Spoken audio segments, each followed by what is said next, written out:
fastest gold achiever. Amravati team co-leader, fastest gold achiever, Niranjan Pawar sir. Welcome sir, welcome. सर्वांना श्री स्वामी समर्थ. माझा आवाज व्यवस्थित येत आहे सर? Yes sir, clear आहे एकदम. सर्वांना माझा श्री स्वामी समर्थ नमस्कार. पुन्हा एकदा मला आपल्यापर्यंत आपल्या समोर बोलण्याची संधी आपले ग्रेट लीडर अंकुशजी तिवलकर यांनी मला उपलब्ध करून दिली. सर्वप्रथम मी आपले जे गुरु आहे, जे अमरावतीमध्ये ज्यांनी बिझनेस आणला, या अमरावतीमध्ये बिझनेसचे जनक, आज हा बिझनेस आपल्यापर्यंत पोहोचून देण्याचे ज्यांचं श्रेय खूप मोलाचं आहे, असे आपले अंकुशजी तिवलकर सर यांचा जन्मदिवस आहे. या जन्मदिवसानिमित्त मी माझ्यातर्फे आणि आपल्या सर्वांच्या उपस्थित असलेल्या सर्वांतर्फे पुन्हा एकदा सर्वांच्या वतीनं मी सरांना त्यांच्या जन्मदिवसाच्या हार्दिक शुभेच्छा देतो. आणि आपण मला पुन्हा माझं ऐकून घेण्याची जी संधी तुम्ही पण मला इथं उपलब्ध करून दिली, आणि तुमचे सुद्धा सर्वांचे मी आभार मानतो. आणि तुमचा जास्त अमूल्य वेळ न घेता मी माझे जे काही माझ्या परीनं जे काही माझ्याकडून चुका होतील त्या मला क्षमा करून, आणि मी पुढला प्रवास माझा कसा झाला या जीवनाची माझी जी कथा आहे ही मी तुमच्या समोर एक मांडण्याचा प्रयत्न करतो. बघा मित्रांनो, काल मी बोललोच होतो, कारण की एक आपण इथं मीटिंगला आलेले जे आपले आज उपस्थित जे लीडर लोक आहेत, हे साधारणतः म्हणजे जमतेम साधारण परिस्थितीत आलेलं आहे. कारण की माझी एक अशीच परिस्थिती म्हणजे काही एवढी हालाकीची होती, साधारण मीडियम म्हणजे जसे आपण जनरल लोक असतो त्याप्रमाणे माझी सुद्धा होती. पण जोपर्यंत माझं 10वी-12वीचं शिक्षण होतं तोपर्यंत वडिलाच्या भरोशावर होतो.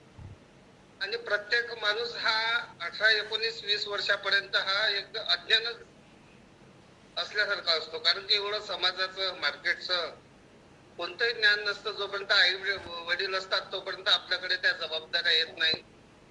आणि अशी जबाबदारी माझ्या आयुष्यातून एक दिवस आपल्या सुद्धा त्याचा अनुभव सर आपल्यावर सुद्धा हे प्रत्येक व्यक्तीवर एक दिवस ही जबाबदारी आपल्यावर येत असते.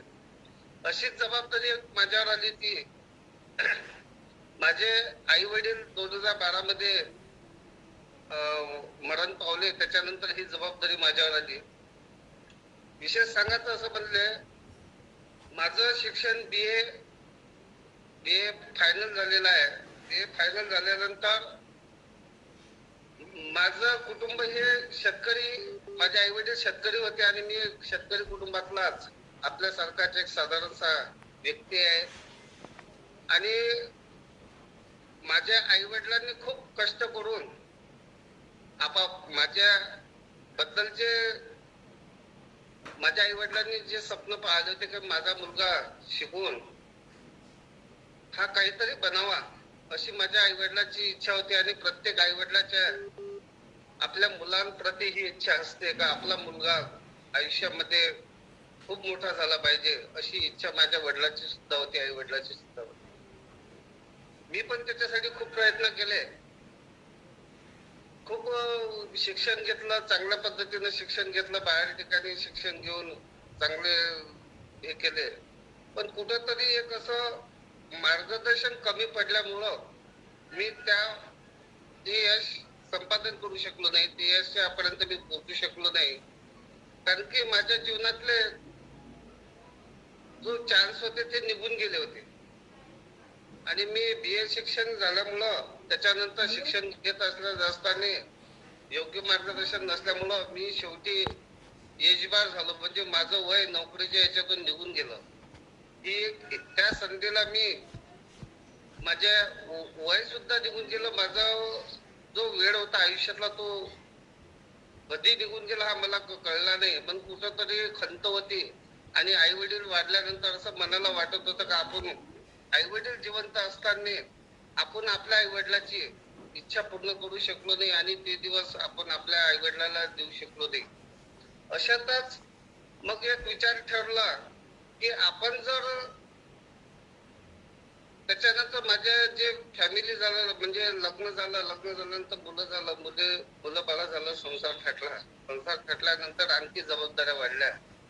त्याच्यानंतर काय करावं काय नाही, सुशिक्षित बेरोजगार आपण त्याच्यामध्ये अशी नवीन पदवी मिळाली. सुशिक्षित बेरोजगाराची नवीन पदवी मिळाल्यानंतर कोणाकडे कामाला सुद्धा जाऊ शकत नाही, शेतीचे काम येत नाही. नंतर काय करावं, जे माझ्या मनामध्ये जे स्वप्न पाहिलं होतं, माझ्या आई वडिलांनी मी जे स्वप्न पाहिलं होतं का कुठंतरी आपल्याला सर्व्हिस मिळून काहीतरी आपण पगार पाणी बघू, अशातच ही संधी निघून गेल्यामुळं मी एक विचार केला का जी स्वप्न आपले पूर्ण झाले नाही ते स्वप्न आपण दुसऱ्यामध्ये पाहायचे, दुसऱ्याच्या माध्यमातून पाहिल्यानंतर ते आपल्याला एक समाधान मिळणार. हे जे समाधान आहे त्याच्यात आपण समाधान म्हणून मी 2013 मध्ये तांदूळ बाजार येथे श्रीनाथ नोकरी मार्गदर्शन केंद्र हे स्थापन केलं.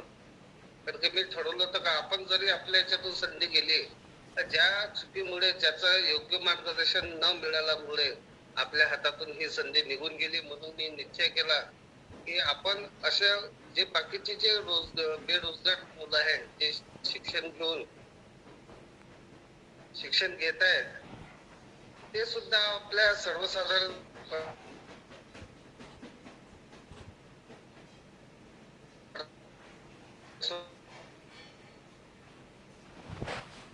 आणि 10वी-12वीवर एज्युकेशनला कोणकोणत्या जागा निघतात, गव्हर्नमेंटच्या जागा कोणत्या निघतात, त्याचं एक हे केलं, त्यांना मार्गदर्शन चालू केल्यानंतर मला प्रतिसाद सुद्धा खूप मिळाला. आणि मला एक सांगावं असं वाटतं की हा माझा अभिमान नाही आहे किंवा मी अहंकारातून बोलत नाही. माझ्या मार्गदर्शनामुळं आज हजारो विद्यार्थी चांगल्या पोस्टवर आहेत, त्याचं मला एक अभिमान आहे. त्याच्यातून माझा जो रोजगार चालू होता, त्या व्यवसायातून माझं सर्व व्यवस्थित चालू होतं. काही कालांतरानं माणसाच्या आयुष्यात जसे सुखाचे दिवस असतात तसे दुःखाचे दिवस सुद्धा आयुष्यामध्ये येतात. आणि त्याच्यानंतर काही दिवस 7-8 वर्ष चांगलं चालल्यानंतर आपल्याकडे सर्वांनी पाहिलं आहे की कोरोनाने किती अहंकार म्हणजे केला आहे, ते त्यांनी वर्चस्व गाजवलं आहे. आपल्याला माहितच आहे, आपले जवळचे नात्यातले लोक कोरोना बाबा आपल्या जोडून घेऊन गेलेला आहे. असं संकट कोरोनाचं आलं आणि कोरोनापासून माझ्या जीवनाचा आणखी पुन्हा एक टर्निंग पॉइंट आला. कोरोना नंतर जो माझा बिझनेस व्यवस्थित चालू होता त्याच्यामध्ये पुन्हा आज खळगे पडायला सुरुवात झाली. त्याच्यानंतर विज्ञानाची भर पडली, कारण की त्याच्यानंतर अँड्रॉइड जे मोबाईल आहे ते आले. त्याच्यानंतर तर आवाज येत आहे बरोबर व्यवस्थित? क्लिअरच आहे. कोरोना आल्यानंतर पुन्हा माझ्या जीवनामध्ये आणखी एक माझ्या जीवनाचा नवीन प्रवास सुरू झाला. कोरोना नंतर पुन्हा तेच दिवस मला जे आधी होते ते बघायला मिळाले. कारण की असं मला वाटते की बऱ्याचशा लोकांसोबत असं झाले असेल, जे बिझनेस मध्ये असेल, जे कोणत्या व्यवसायात असेल, त्यांच्यासोबत सुद्धा असं घडलेलं असेल असं मला वाटते. तर कोरोना नंतर पुन्हा जे दिवस माझे मागचे होते ते दिवस पुन्हा यायला लागले. जो माझा व्यवसाय व्यवस्थित चालू होता त्याला सुद्धा आणखी खंड पडायला लागला. जे इन्कम होतं ते माझं कमी व्हायला लागलं. आणि आधीपेक्षा जे माझे लग्नाच्या अगोदरचे जे आई वडील असताना कोरोनाच्या अगोदर जे दिवस होते मी बघितले होते, ते दिवस माझे कोरोना नंतर पूर्ण आयुष्यामध्ये यायला सुरुवात झाल्यानंतर अशातच जबाबदाऱ्या वाढल्या, खर्च वाढल्या, मुलांचे शिक्षण वाढले आणि अशामध्ये पुन्हा मला रोजगाराची म्हणजे इन्कमची गरज वाटायला लागली. त्यामुळं मी खूप परेशान होत होतो आणि वेगवेगळे विचार डोक्यामध्ये येत होते. जबाबदाऱ्या वाढल्या म्हणजे कसं आहे की माणूस आत्महत्या करायच्या विचारापर्यंत हा पोहोचू शकतो. कारण की तो दिवस माझ्यापर्यंत येणारच. एक असा संधी महाराजांनी माझ्या जीवनामध्ये आयुष्यामध्ये एक मला उपलब्ध करून दिली की त्याच्यातच मी खरोखर मानतो की ही संधी माझ्याकडे कशी आली हे मी तुम्हाला सांगतो. अशा याच्यातच मला अशा दुःखाच्या दिवसात मला एक टाचीचा आजार झाला, पायाची टाचीचा आजार झाला.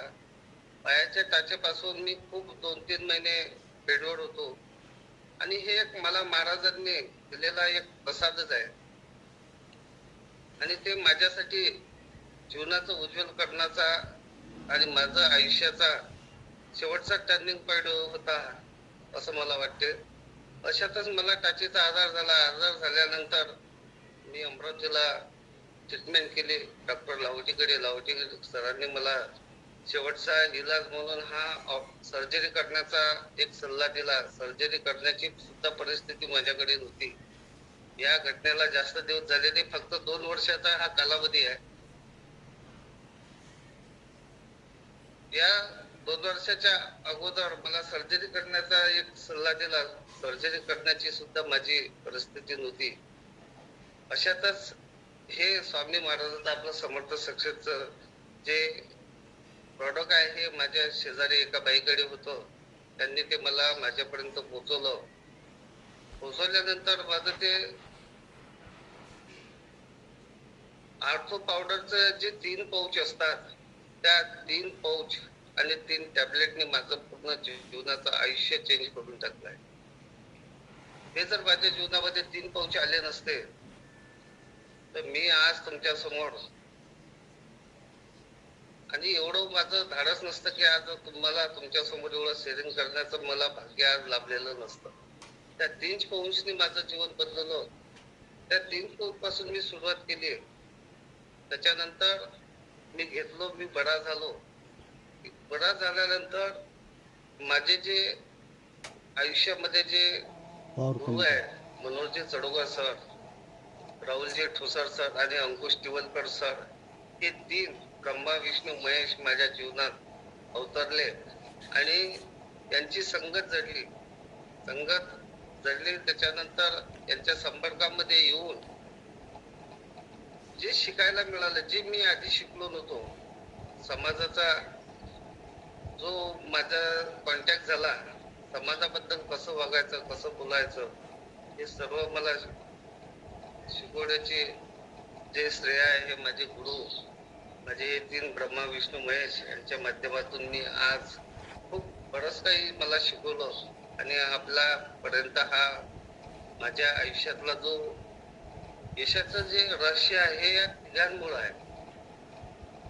आणि चांगल्या गोष्टी शिकायसाठी, चांगल्या गोष्टीचं मार्गदर्शन लाभण्यासाठी खरोखर एका गुरुची आवश्यकता असते. मला एक नाही, मला 3 गुरु मिळाले आहेत. त्याच्याबद्दल मी सरांचे, या 3 महागुरूंचे खूप धन्यवाद करतो आणि यांचे उपकार खरोखर माझ्यावर आणि आपल्या अमरावती टीमवर आहे. कारण की आपण जर इतिहास पाहिला तर अगोदरले जे आपल्या अगोदर जे या कंपनीला जॉईन झालेले आहे, या समर्थ सक्सेस परिवारामध्ये जे लोक आहेत त्यांची कहाणी पहा.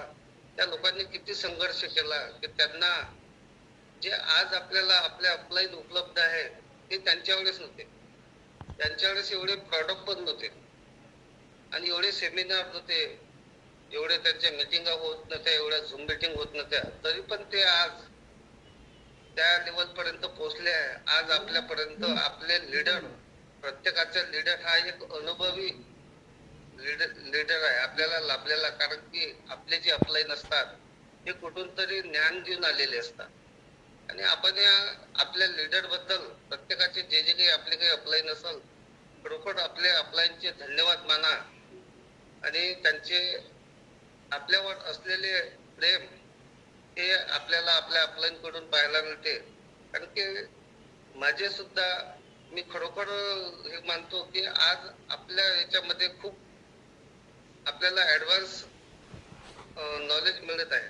कारण की आज अंकुश सरांच्या मिळून सरांनी, आपल्या अंकुश सरांनी हा जो नवीन प्लॅटफॉर्म सुरू केला समर्थ पाठशाला, खरोखर त्यांचे धन्यवाद मानायला पाहिजे. कारण की प्रत्येक त्यांची जी भावना आहे किंवा माझ्या टीम मधला, माझ्या समर्थ परिवारामध्ये जो प्रत्येक व्यक्ती जुळलेला आहे, प्रत्येक व्यक्तीला कोणत्याही गोष्टीची त्याला कमी भासू नये. ते नॉलेजची असो की प्रोडक्ट बद्दलची असो, प्लॅन बद्दलची असो. माझा एक समर्थ सक्सेसचा अमरावती टीमचा एक लीडर हा अमरावती लीडरचा बदल्यानंतर एक असा एक हिऱ्यासारखा चमकला पाहिजे, अशी ही भावना वृत्ती असलेले आमचे अंकुश सर. कारण की त्यांची जे पाठशाला चालू केली त्याच्यातून आपल्याला सर्व त्याचा अनुभव मिळतच आहे. कारण की ही एक भावना फक्त त्यांच्या टीम पुरती नाही आहे. आज इथे बसलेला प्रत्येक व्यक्ती हा प्रत्येक वेगवेगळ्या टीम मधून असून पण या एकाच वृक्षाचे फळ खात आहे. हे वृक्ष जे लावलं अंकुश सरांनी हे आपल्या सर्वांसाठी लावलं आहे आणि याचा फायदा आपण आता प्रत्येक जण किती पर्सेंटने घेतो हे आपल्यावर अवलंबून आहे. आता फळ खाताना तो जसा एक आंब्याचं झाड आहे, तो चिरून खातो की चोडून खातो की रस काढून तो खातो, कच्चा खातो की पिकलेला खातो आंबा, हे आपल्यावर अवलंबून आहे. आपल्याला कसा खायचा आहे, खायचा आहे की नाही फेकून द्यायचा हे आपल्यावर अवलंबून आहे. असंच म्हणून या वृक्षाखाली आपण आल्यानंतर या वृक्षाची फळं सर्वांनी चांगल्या पद्धतीनं खायला पाहिजे आणि हे वृक्ष लावण्याचा जे त्यांचा जो हेतू आहे, त्यांचा हेतू म्हटल्यानंतर आपण जे तळागाळात जे इन्कम साठी जे लोक आज आपल्या सोबत जे काम करत आहे, आपण काम करत आहोत, याचा फायदा कुठेतरी चांगल्या पद्धतीने झाला पाहिजे. प्रत्येक व्यक्ती हा मोठ्या लेवलला गेला पाहिजे, त्याच्यासाठी ही त्यांची धावपळ आहे. तर माझा जीवनाचा परिचय सांगायचं त्याच्यानंतर मला हे 3 गुरु मिळाले. या गुरुच्या माध्यमातून आज मी या बिझनेस मध्ये आल्यानंतर बऱ्याचशा काही गोष्टी शिकलो.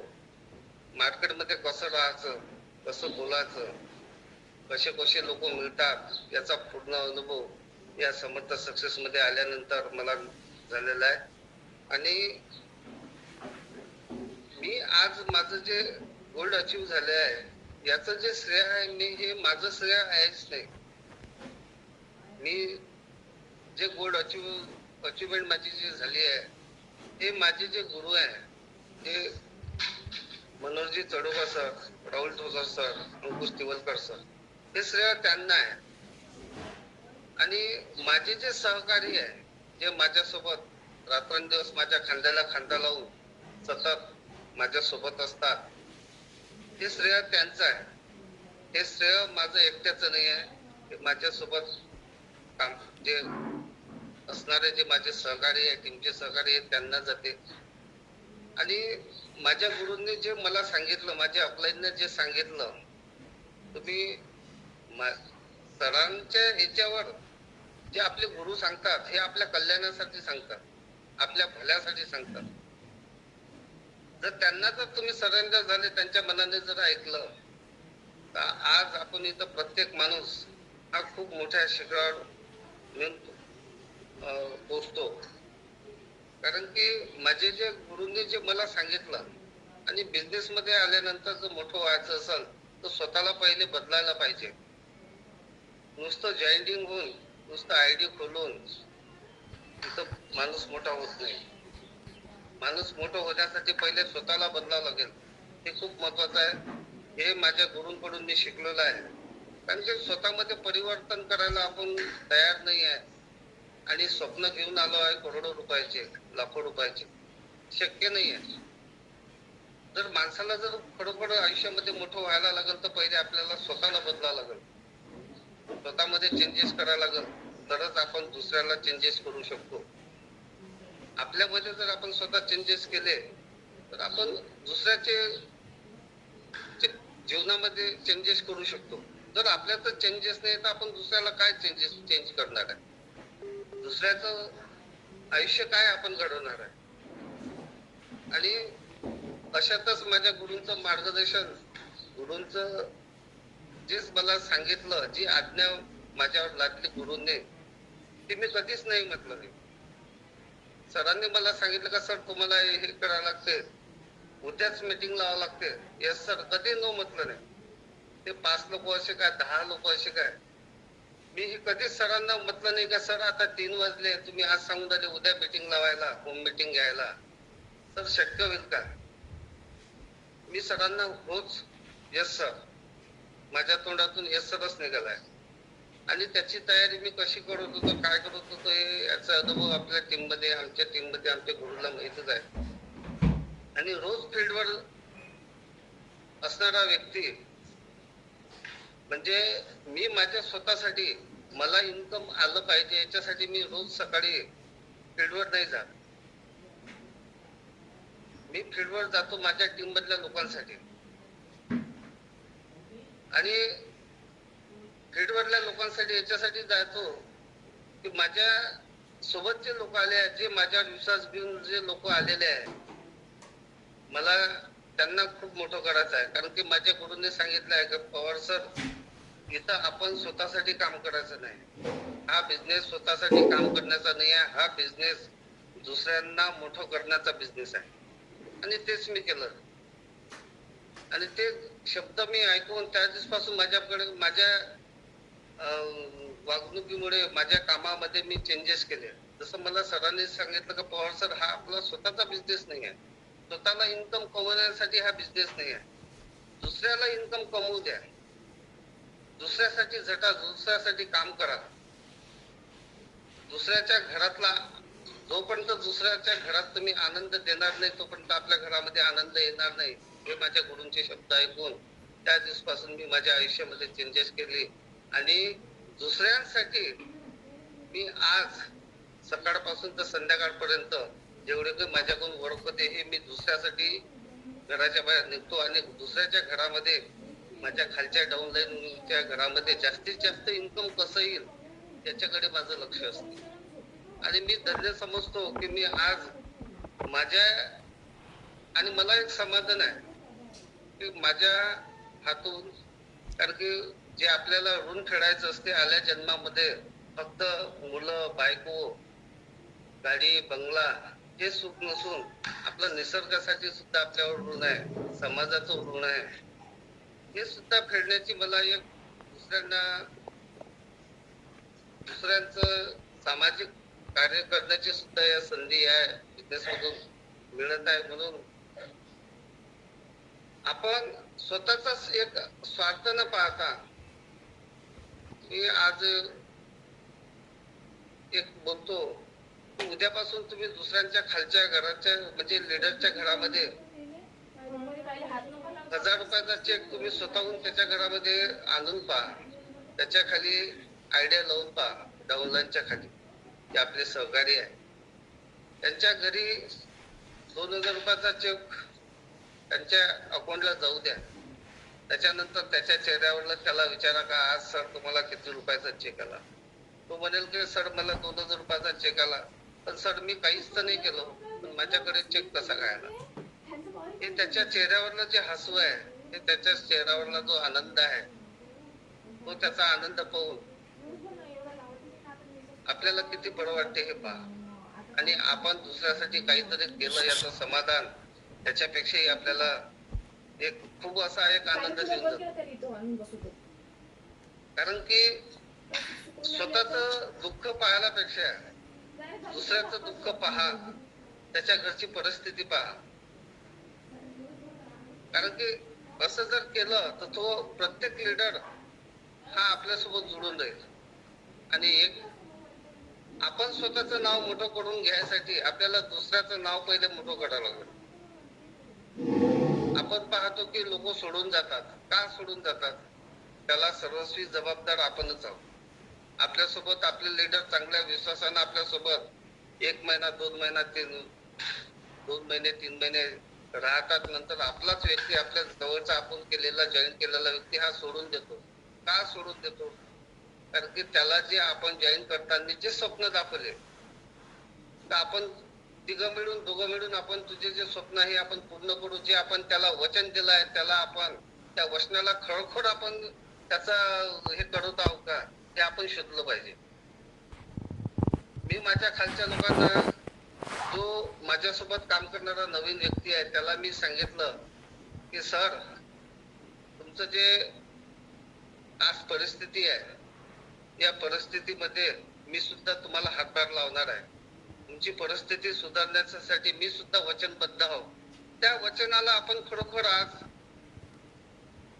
ते पाळत आहोत का? खरोखर त्याच्यासोबत आज जात आहोत का? कारण की तो आपल्याला कुठेतरी मार्क करत असते का सर, ज्यावेळेस माझ्या घरी आले होते त्यावेळेस खूप चांगलं बोलत होते, पण आज 2 महिने 3 महिने झाले आज मला साधा फोन सुद्धा करत नाही, माझ्याकडे बघत सुद्धा नाही. जे सरांनी मला लाखो रुपये कमवून देण्याचं जे स्वप्न मला दाखवलं होतं, आज सरांच्या माध्यमातून माझ्या घरामध्ये 1000 रुपये सुद्धा आले नाही. हे खरोखर आपण त्यांना दिलेला शब्द पाळत आहोत काय? हे प्रत्येक लीडरने पहिले आपल्याला आपण स्वतःकडे पाहायला पाहिजे. जर खरोखर हे जर आपण जर करत असेल तर तो व्यक्ती आपल्याला सोडून कधीच जाणार नाही. आज माझ्यासोबत माझे सहकारी आज चांगल्या पद्धतीनं माझ्यासोबत माझ्या खांद्याला खांदा लावून काम करत आहे आणि मी पण त्यांच्यासाठी काम करत आहे. हे मी म्हणत नाही, माझ्या टीम मधल्या प्रत्येक सहकार्याला आपण परस्पर भेटून माझ्याबद्दलचं जे कार्य आहे ते आपण त्यांच्यासोबत बोलून माझ्याबद्दलचे जे मी जे बोलतो हे खरं आहे की नाही हे त्यांच्याकडून तुम्ही आपण जाणून घेऊ शकता.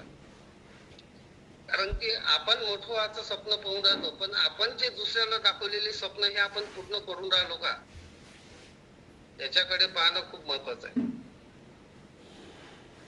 आपल्याकडून जर स्वप्न त्यांचे पूर्ण होत असेल, वेळ लागेल हे मी मानतो. आपण त्याला दाखवलेले जे एक आपण वचन दिलं आहे का सर, तुमच्या परिस्थितीमध्ये सुधारण्यासाठी मी एक वचननामा जो आपण पहिल्या दिवशी त्याला जॉईन करताना जो दिलेला आहे, तो आपण जर खरोखर जर त्याच्या मदतीला जर धावून जर तो जो पूर्ण करत असेल, वेळ लागेल हे मानतो. तो वचननामा पूर्ण करण्यासाठी 6 महिने 12 महिने 1 वर्ष 2 वर्ष लागेल, याच्यात तो लागू द्या. पण आपण त्याच्या खरोखर सुखदुःखामध्ये त्याच्या याच्यामध्ये जर आपण सहभागी होत असेल तर तो आयुष्यभर आपली साथ कधीच सोडणार नाही. मुख्य कारण त्याचं हेच आहे, आपल्याला लोक सोडून जाण्याचं. म्हणून एक तर बोलू नका, बोललं तर ते पूर्ण करा. कारण की आपण आपल्या फायद्यापोटी सुरुवातीला खूप त्याला आश्वासनं देतो. खोटी आश्वासनं देऊ नका, स्वतःचा हात करून घेऊ नका आणि त्याला सुद्धा फसवू नका. आणि माझा बोलण्याचा काही लोकांना थोडस वेगळं वाटत असेल तर हा माझ्या भावना कुठेतरी दुखतात. कारण की मी एक सुद्धा गरीब परिस्थितीत आलेला आहे आणि गरिबीची चेष्टा करू नये असं आपण ऐकलेलं आहे. म्हणून चांगल्या पद्धतीनं चांगल्या विचारानं त्या व्यक्तीला जॉईन करा. खोटी आश्वासनं देऊन कोणत्याही व्यक्तीला फसू नका आणि स्वतः सुद्धा आपण स्वतःला फसू नका. आणि आपण या समर्थ सक्सेस परिवारामध्ये एक परिवारासारखं वागून प्रत्येकाला जे काही पाहिजे, कोणाची जर मदत लागत असेल की आपल्याकडे असं विचार धरू नये की हा या टीमचा आहे तो त्या टीमचा आहे. आज आपले सर्व लीडर प्रत्येकाला कधीही कोणती जर मदत लागत असेल तर कोणीही कोणत्याही लीडरला कधीही फोन करू शकतो. एवढी चांगली टीम आपली अमरावतीची आहे आणि सर्व अनुभव लीडर आहे. जर कोणालाही कोणती जर मदत लागली तर कोणालाही फोन करून आपण जे काही प्रश्न असेल बिझनेस बद्दल असेल, कोणती काही मदत लागली असेल, कोणती होम मीटिंग घ्यायची असेल तर कोणी कधीही कोणाला विचारू शकता. आणि आपले जे सिनियर लागले आहेत खरोखर प्रत्येकाला या अमरावती टीम मध्ये जे आपले सिनियर आहेत त्यांचं खरोखर आपल्याला धन्यवाद म्हणायला पाहिजे का एवढे अनुभवी सिनियर आज आपल्याकडे आहेत आणि सर्व गोष्टी आपल्याला उपलब्ध करून देतात. तुम्हाला कोणतीही अडचण असो, होम मीटिंग घ्यायची असेल, प्रॉडक्ट बद्दल काही नॉलेज विचारायचं असेल, समजलं नसेल किंवा प्रॉडक्ट उपलब्ध नसेल, त्याच्याबद्दल काही जर तुम्हाला अडचणी आल्या असेल तर आपले लीडर त्या प्रत्येक लीडरसाठी आपल्याला धावून येतात. आणि एवढा चांगला प्लॅटफॉर्म हा आपल्याला मिळाला आहे. हा प्लॅटफॉर्म आपल्याला मिळाला म्हणजे काहीतरी आपले चांगले कर्तव्य, आपल्या आई वडिलांचे चांगले कर्तव्य आणि आपल्या घराचे संस्कार, आपले जे आपल्या हातून काही घडण्याची जे राहिलेलं असेल, जे चांगलं काम, चांगलं कर्म आपल्याकडून आणखी लोकांची सेवा हो, याच्यासाठी हा आपल्याला बिझनेस मिळालेला आहे. तरी हा बिझनेस करताना एक चांगली भावना मनामध्ये ठेवून प्रत्येकाने या बिझनेसचं नाव रोशन राहील, कुठंतरी बाकीच्या इतर कंपन्यासारखं नाव खराब होणार नाही याची प्रत्येक लीडरने आपली दक्षता म्हणून घ्यावी. कारण की आपण पाहतो की बऱ्याचशा कंपन्या आज मार्केटमध्ये आहेत. माझी तर ही पहिलीच कंपनी आहे, पण मी ऐकलेलं आहे ही कंपनी अशी होती, ही कंपनी तशी होती. मी 4 वर्ष केलं, 10 वर्ष केलं, पण असं होतं तसं होतं. तिथले लीडर असे होते, पण या कंपनीमध्ये मी आल्यानंतर मला असं कुठंच काही वाटलं नाही. प्रत्येक व्यक्ती आणि मी ऐकल्यानंतर मला या समर्थ सक्सेस मध्ये आल्यानंतर या समर्थ सक्सेसच्या टीम मधला लोकांचा, लीडरचा अनुभव घेतल्यानंतर असं वाटतं का नाही असं काही होऊ शकत नाही आपल्या कंपनीमध्ये तर नाही आहे. कारण की हे समर्थ सक्सेस जे कंपनी आहे, आपण जे जुळलेलो आहोत, आपले जे नेचर आहे, हे खरोखर या कंपनीच्या नावामध्ये जे समर्थ आहे, या समर्थाचे विचार सर्वांमध्ये आहे. कारण की या समर्थाच्या छत्रछायेखाली आलेला माणूस हा याचे विचार बदलून जातात. बाकी कंपन्यांचे ते नावाप्रमाणेच ते त्यांचे विचार बनतात, पण इथली जे संस्कृती आहे, इथली जे सिस्टम आहे, ते खरोखर समर्थाची एक हे आहे. कारण की ही सिस्टम आपले जे गुरु सत्यजी इंगळे सर यांनी जे आपल्याला ज्या संविधानासारखी एक आपल्याला सिस्टम लावून दिली आहे, त्याप्रमाणे सगळं फॉलो करतात. म्हणून इथं कोणत्याही गोष्टीचा आपल्याकडून आपल्या कंपनीला दोष बोट लागणार नाही याची प्रत्येक लीडरने असेच काम करा आणि आपल्या लीडरचं मार्गदर्शन घ्या.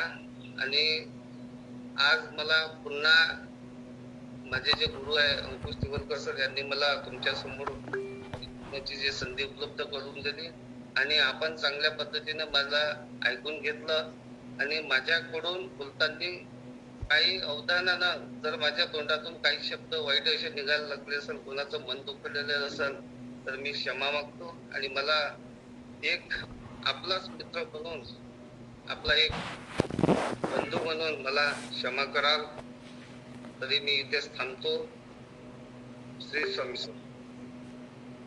श्री स्वामी समर्थ. एकदम जबरदस्त. आणि सर तुमच्या मनातून तुम्ही बोल, हा खूप म्हणजे बरेचसे लोक आहेत जे आहे म्हणजे स्वभाव तर ते सर 100% तुमच्यात आहे आणि तुम्हाला सुद्धा यशस्वी आहे. तर काही लोकांच्या जाणून घेऊ. चिमनकर सरने ऍड्रेस केला. बोला चिमनकर सर. सर नमस्कार. सर नमस्कार. नमस्कार सर. नमस्कार. मला तुमच्याकडून एक जाणून घ्यायचं आहे. मी आतापर्यंत जे काही विवेचन केलं, कालपासून जे काही खूप सुंदर. मला जाणून घ्यायचं, आपण सोबत येऊ. थायलंडला सुद्धा आपण टूर सोबत केलेला आहे. बरोबर. कोकणचा सुद्धा टूर आपण सोबत केला याच कंपनीच्या माध्यमातून. बरोबर. तर तुमची जॉईनिंग कधीची आहे? माझी आहे 3 ऑगस्ट 2024 ला. आणि त्यावेळेस तुमचा व्यवसाय काय होता? माझा व्यवसाय होता नोकरी मार्गदर्शन केंद्र आणि प्लस शेती. आणि मग तुम्ही या व्यवसायात शिकल्यानंतर तुम्हाला जवळजवळ 2 वर्ष पूर्ण होत आहे, म्हणजे ऑगस्टला 2 वर्ष पूर्ण होतील. 2 वर्षात तुम्ही त्या व्यवसाय सोडून या व्यवसायात काय अचिव्हमेंट केली हे प्रकर्षाने पुन्हा मला ऐकायचं. बरोबर. आता 2 वर्ष अगोदर माझी अशी परिस्थिती, जो व्यवसाय होता माझा नोकरी मार्गदर्शन केंद्राचा, याच्यामध्ये माझी अशी परिस्थिती झाली होती की कारण मला इलेक्ट्रिक बिल भरण्याची माझी परिस्थिती राहिलेली नव्हती. साधा इलेक्ट्रिक बिल आणि इन्कम काहीच नव्हतं. फक्त घरून निघायचं, दिवसभर तिथं बसायचं, 5-50-100 रुपये आले की तेवढ्या याच्यामध्ये करायचं. कोणी 2 लोक आलं की त्यांना चहा पाजायचा, 20 रुपये घेऊन घरी यायचं. म्हणजे परिस्थिती अशी झाली होती, कहा गई थी तो काही नाही क्या लाया तो कुछ नाही, यासारखी माझी परिस्थिती झाली होती. पण मनात कुठंतरी माझा जो भक्तिभाव होता, कारण की माझं आई वडिलापासून घरामध्ये भक्तिमय म्हणजे एक भक्तीचा एक स्लेस माझ्या घरामध्ये आहेच. आणि माझी जे वरून जरी मी चांगला दिसत होतो, पण आतून कुठंतरी माझ्या भावना दुखत होत्या. ती भावना माझी स्वामींनी ऐकली आणि हा व्यवसाय माझ्यापर्यंत आला. त्याच्यानंतर कोणीही पद्धतीचा मला या बिझनेस मध्ये आल्यानंतर मला कोणत्याही गोष्टीचा मार्केटिंगचा आणि या माझ्या व्यवसायाचा दूरपर्यंत मला काहीच संबंध नव्हता. कारण की मला मार्केटिंग माझाच एक व्यवसाय असल्यामुळे या मार्केटिंगशी मला काहीच घेणं देणं नव्हतं. पण हा बिझनेस मिळाल्यानंतर मला ज्याच्यासाठी मी माझ्या स्वतः आजारासाठी ज्यावेळेस मी दुरुस्त झालो, त्याच्यानंतर लोक मला विचारायला आले. त्याच्यानंतर हे प्रोडक्ट मी त्या लोकांपर्यंत पोहोचून देत होतो. कारण की मी इथं प्लॅन पाहून जॉईन झालेलो नाही आहे. कारण की या औषधीची मला गरज होती. या औषधीसाठी, या प्रोडक्ट साठी मी चढोबा सरांकडे 3 दिवस चक्रा मारल्या. कारण की मला इन्कमचं मला पहिले माझा आजार दुरुस्त करायचा होता. मग सरांनी मला प्लॅन सांगितला नाही, मी जाणून घेतला नाही. फक्त एकच काम करत होतो, एका दिवशी मी 15-15 हजार रुपये सरांकडे नेऊन देत होतो. नाही, मला हे म्हणायचं आहे सर, जे झाले तुमचा प्रवास आहे, पहिल्या दिवशी जे म्हणजे त्या बिझनेस मध्ये आले, मला 100, 200, 500 जे काही मिळत सर, आणि तो याच्या बिझनेस मध्ये आल्यानंतर तो बिझनेस तुम्ही बंद केला, टोटली शटर मारलं. बिलकुल. आणि आता हा बिझनेस टोटली फुल टाइम करताय, तर आज तुमचं मत काय आहे या बिझनेस बद्दल? तुमची किती इन्कम झालेला आहे? बरं. आता पहा, त्या माणसाचं 100 रुपये सुद्धा इन्कम नव्हतं. आज मी दिवसाला 4,000, 5,000, 3,000, माझा चेक 12,000, 15,000 रुपयाच्या वरतच असतो. ज्या माणसांनी 100 रुपयाचे स्वप्न पाहिले होते, आज त्या माणसाला 70-80 हजार रुपये जर महिना इन्कम येत असेल, तर मी त्याला फुल टाइम केलं आणि समर्पण केलं. कारण की समर्पणाची जी भावना ही माझी जी झाली आहे, हे फक्त माझं इन्कम वाढल्यामुळे झालंय. म्हणून मला समर्पण ज्यावेळेस होतं माणूस, जोपर्यंत अंगार लागली होती, आपले सर सांगतात की मला खरोखर त्याची एक जाणीव हे झाली. आणि माझा बिझनेस बंद करण्याचा मुख्य उद्देश तोच होता, की मला पैशाची गरज होती. आणि जो मला पैशाची गरज माझी या व्यवसायाच्या माध्यमातून जे पूर्ण होऊन राहिली, आणि माझ्या जीवनामध्ये रोज दिवाळीचा जो दिवस माझ्या आयुष्यामध्ये जो आनंद देणारा माझे जे गुरु आहे आणि या कंपनीच्या माध्यमातून तो होत आहे, तर म्हणून मी याला फुल टाइम करत आहे. आणि आज माझ्या अचिव्हमेंट समर्पण केल्यामुळे माझी अचिव्हमेंट सुद्धा लवकर होत आहे. आणि त्याच्या मागे माझ्या गुरुचं मार्गदर्शन तर आहे. आज मी या 2 वर्षामध्ये 12 लाख रुपये इथून इन्कम जनरेट केलेला आहे. आणि एक अजून सांगावं असं वाटतं तुम्हाला, की जो माणसाचं इन्कम 100 रुपयाला रोजचं नसणारा माणूस, आज माझी जे मुलगी आहे, याच्यामध्ये मी एक अंकाने सांगत नाहीये, तर या सिस्टमच्या माध्यमातून आज माझी मोठी मुलगी BAMS ला सुद्धा आहे. आणि त्या BAMS मुलीची ID सुद्धा मी काढलेली आहे. आणि या BAMS च्या शिक्षणाकरता किती पैसे लागतात हे आपल्याला त्याचा अंदाज आहे. आणि या शिक्षणाकरता मी 1 रुपया सुद्धा माझ्या मुलीला पाठवत नाहीये. तिचा हा सर्व खर्च त्याच्या अकाउंटला जो येणारा आपल्या समर्थ सक्सेसचा जो पैसा आहे, तो त्याच्यावरच तो चालू आहे. म्हणून या समर्थ सक्सेसचे माझ्यावर खूप उपकार आहे. आणि म्हणून हा बिझनेस माझ्या आयुष्यामध्ये आलाय. आणि आज चांगलं इन्कम मी याच्यातून घेऊन राहिलो आहे. आणि माझं पुढलं ध्येय, माझ्या टीममधला प्रत्येक व्यक्तीचं मला स्वप्न पूर्ण करायचं आहे. धन्यवाद. ठीक आहे सर, दुसऱ्याला प्रश्न विचारू द्या.